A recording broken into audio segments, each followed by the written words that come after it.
Emily, thank you so much. Thank you for tuning in. I'm really grateful and excited that I was asked to do this segment for you all.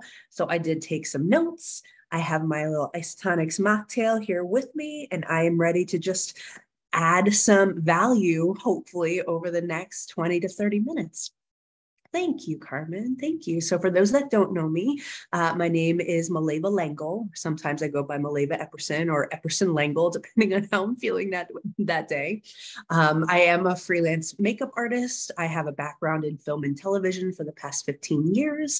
But over the past several years, I've transitioned a little bit to serve women in business because I knew that I would want to start a family and be a present parent.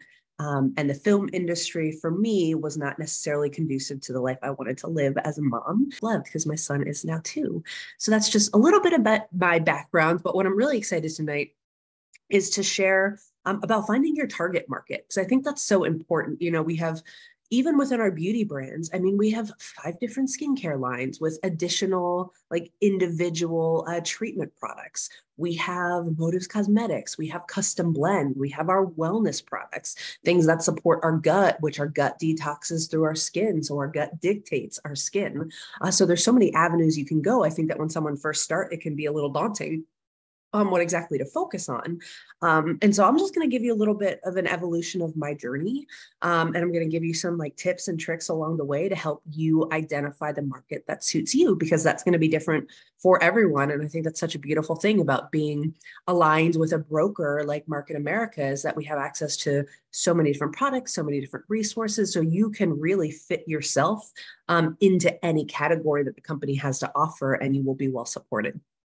So just a little bit about my journey. I started in the film and television industry. And one of the things that attracted me to Motives was our brokerage concept. I love the idea that like, wait, there was a business out there, there was a brand out there, there was a company out there that did all of the research, figured out what people wanted, what ingredients were trending, what products were hot, what colors were hot. And they put it all into one collection, made sure it was cruelty free. So all of the buzzwords that people were wanting, put it all under one brand. And then me as a beauty professional had access to it at a discount. Oh, wait. And I could retail it too to my customers that wanted access to it. Like that was a home run for me. My strong suit or my desire really isn't in the research. I don't really care. I want somebody else to do that for me so I can focus my time and attention on what I love, which at that point was, you know, serving people in the film industry. I loved being on set. I loved working with clients. I loved building relationships. So the fact that I didn't have to do all of that heavy lifting, there was a company out there that did that for me. Very, very grateful. The other thing I was very grateful for was the fact that I started in cosmetics and I had a little bit of an ego. I'm like, I don't need to take these trainings. I know what I'm doing. I'm building my freelance career. I'm going to use the products. But it wasn't until several years into the business that I really looked at some of our trainings. And so you'll kind of hear this throughout, like, even though we're going to talk about figuring out your target market, I'm really going to highly encourage and really tout our GMTSS, our global meeting, training, and seminar system, because there's so much invaluable education that you can get. And it's what's really helped me evolve my career, not just as a makeup professional, but evolving into skincare and really feeling confident in being able to help women source out products that are going to be the best fit for them and provide solutions for them in that. And then, you know, so many of our wellness trainings and general product trainings, which really allowed me to feel comfortable about our wellness products, and helping guide women and men on the best fits for them to support their gut, to support their skin from the inside out, really beauty from the inside out. And so I highly encourage you to attend as many trainings as you possibly can, because all of that is going to be so beneficial to the direction you want to go, but it's going to allow you to serve so many more people, which is, I think, a beautiful thing. And that's going to set you apart from so many other people that are maybe just, you know, category specific. We do have such amazing trainings. Absolutely. And what I love about this company too, is all of the trainers in all of these different categories either have a professional background in the category they're training on, or they're very proficient and have built a very successful business and brand and retail base within those categories. So they are competent to train about it from experience, which I think is so, so important. So it's not just about people talking about it, it's actually people being about it. So It's my little touch on the training. So get to as many as you can, because that's also, I think, going to help you figure out your target market, because it's going to help you figure out what lights you up. Like me, I thought it was motives when I first started. And yes, we have an incredible brand and more coming soon. But skincare lit me up, custom blend lit me up, gut health and our probiotics and our beauty blend lit me up. I had such amazing benefits. Digestive enzymes lit me up. I had such amazing benefits. So for me, it was like, okay, well, now I can formulate. I have this passion. I know what products light me up. Now I know, and I see a hand in the air from Lisa. I don't know if that means something that she wants to chime in. But now that I know what products lit me up, that's going to help me dictate or help me figure out who I want to serve. So kind of step back, started in film, used our products in my professional kit. I have a toddler. I feel like by 8 p.m. my brain starts to like power down. So I'm going to give you my best here.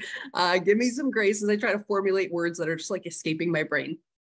But that really helped me. I just put all of our products in my professional kit. And so I didn't really have any intentionality behind creating a customer base. I was just using our products on set, and some of the people liked them and would buy them, and cool. And my mom, of course, was like my biggest supporter. And so she was a guinea pig for all of our new products. Anything that would come out, they would go to mom and maybe aunts and like my sister. But it wasn't until several years when I really decided I wanted to take this business seriously, because at that point I was building my freelance career. I'd been several years into that, but I always had a side gig as a server. I worked in the restaurant industry. My parents owned a restaurant growing up. I knew how to serve. When I went to college, I served my way through school. And when I graduated, I knew how to serve. So I did that too. And so I got to the point where I was just really tired of serving. I wanted to go all in on my like film career and my freelance career. And I knew that this business, taking it seriously, was a way that I would be able to do that. And so that's when I really got serious about, okay, who is my customer base? Like, how do I find people that I can serve? And how do I go about like having people evaluate and turn that into business partners? And so it was probably about 7 years that I was with our company and with our brands before I really started taking it seriously about creating a customer base and creating, a business and a business partner base. And so when I decided that I was going to take it seriously, I got dropped into some professional networking. And so that's going to be my, thanks, Melody. Yeah, custom blend, Keisha.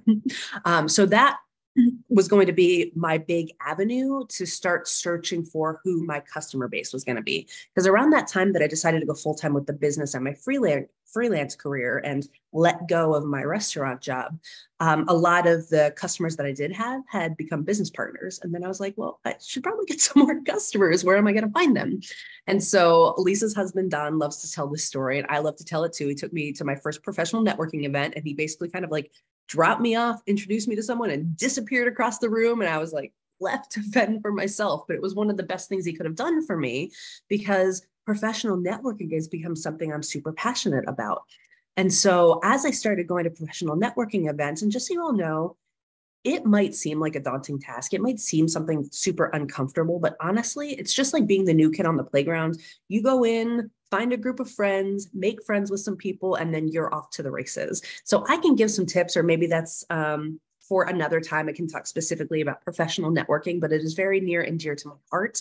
And especially if you are a woman in business, find some women in business networking events, because I think that's just kind of a soft landing into your first start in professional networking, because it's very inviting.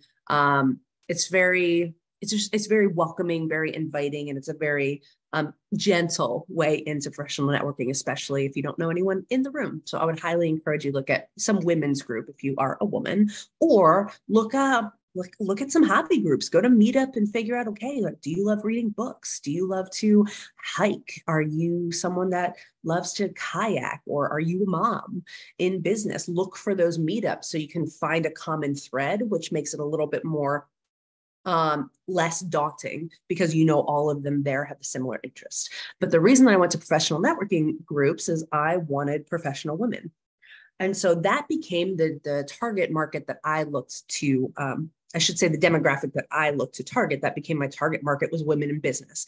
And I coined the term for myself. I love helping women in business put their best face forward. And so one of the things that helped me, and Martha has talked about this, and in the MBBA, the Motives Beauty and Business Academy, we have done workshops on this, is think about, okay, who is your target demographic? Who do you want to serve? What skill set do you have? What value do you want to offer people? What social platform are these people on? And I know Martha's going to be talking about that, and Lee might be talking about that too in the upcoming series. We're going to be talking about social platforms and what to be on and how to utilize them.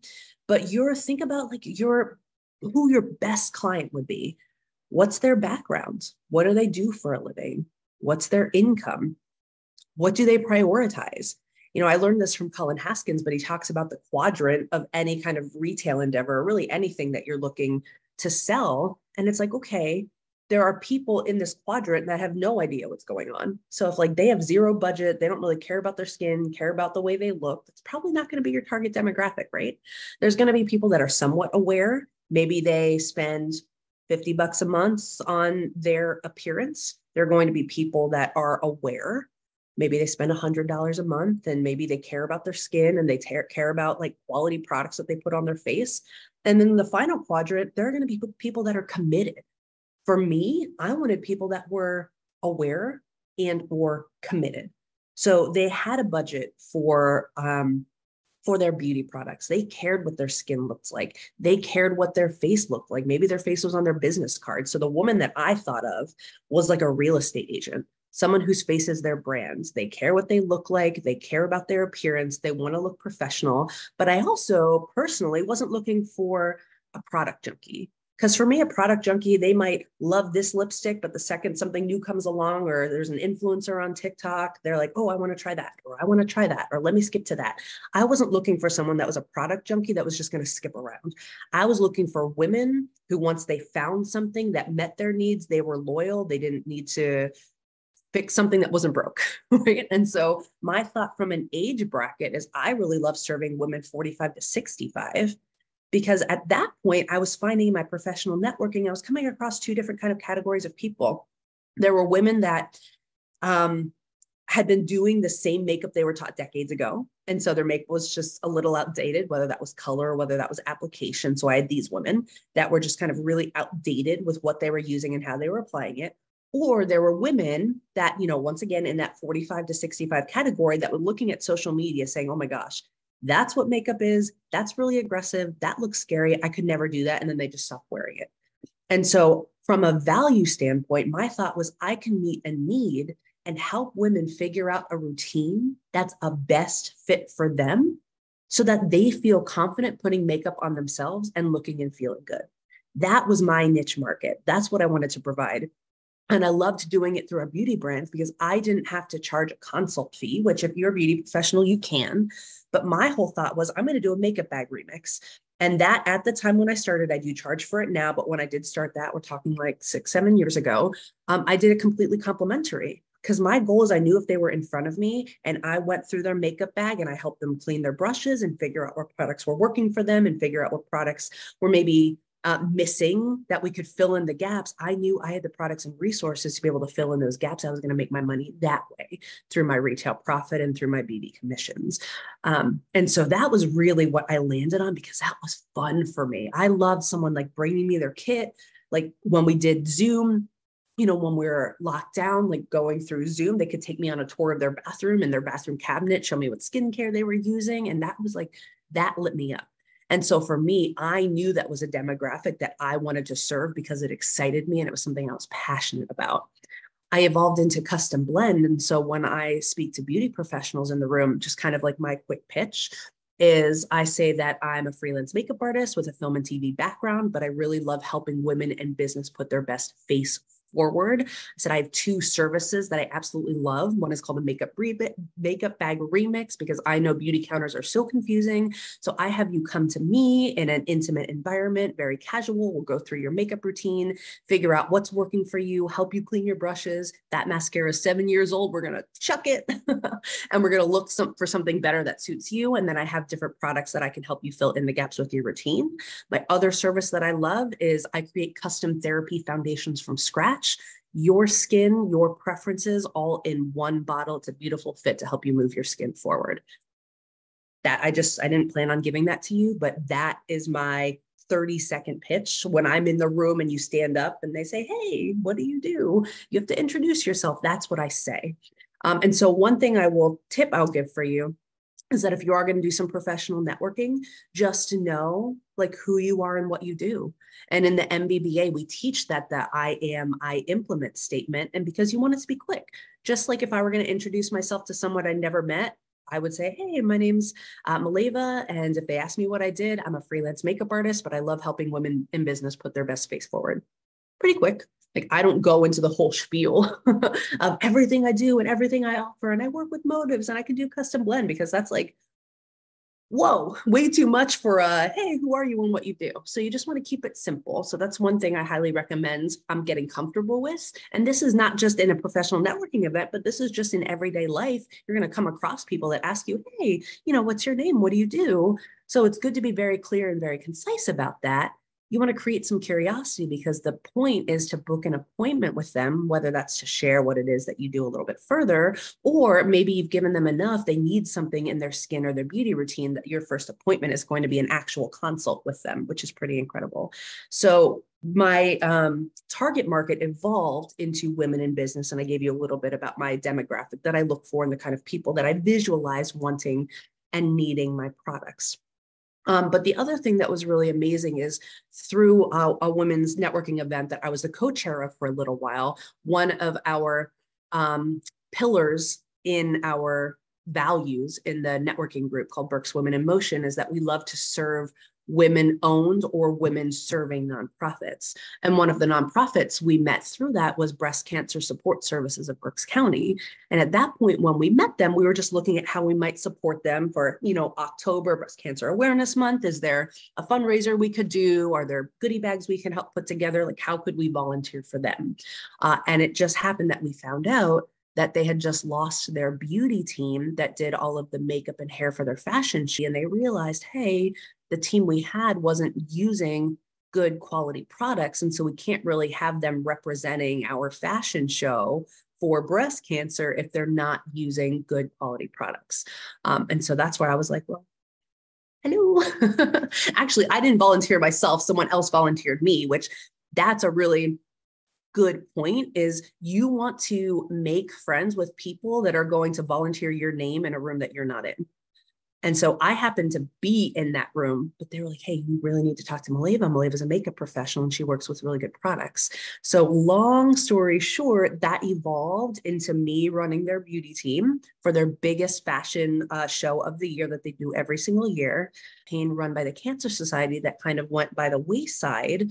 They wanted to recreate it. And so I actually helped them create an entire curriculum called Face Up to Safe Beauty that we are now looking to rinse and repeat across the nation.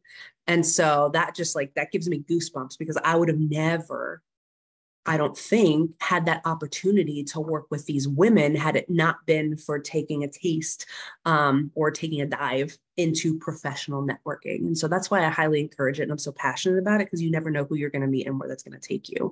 So the neat thing now with Breast Cancer Support Services is, I don't know, for those of you who might be newer to the company, just to know that we have a nonprofit division of our company that sets nonprofits up for free with their own shop.com website, and all of the retail and the commissions that we would earn as business owners, they receive in royalties. And so I registered them as one of our nonprofits. So now they have their own shop.com website. And the neat thing is we created a curriculum. But when I say I created a curriculum, I didn't write it from scratch. I just used our workshops. So we last week we did a custom blend eye workshop where everybody made their own eyeshadows. I'm doing one again next week. I've done an introductory to skincare, which was just our beauty basics. And then I did a 201, which kind of leads a little bit more in depth into like some of the treatments and things. I do a gut health workshop, and then we do a bunch of makeup workshops. All of that I have access to and felt confident creating because we have those resources with our company.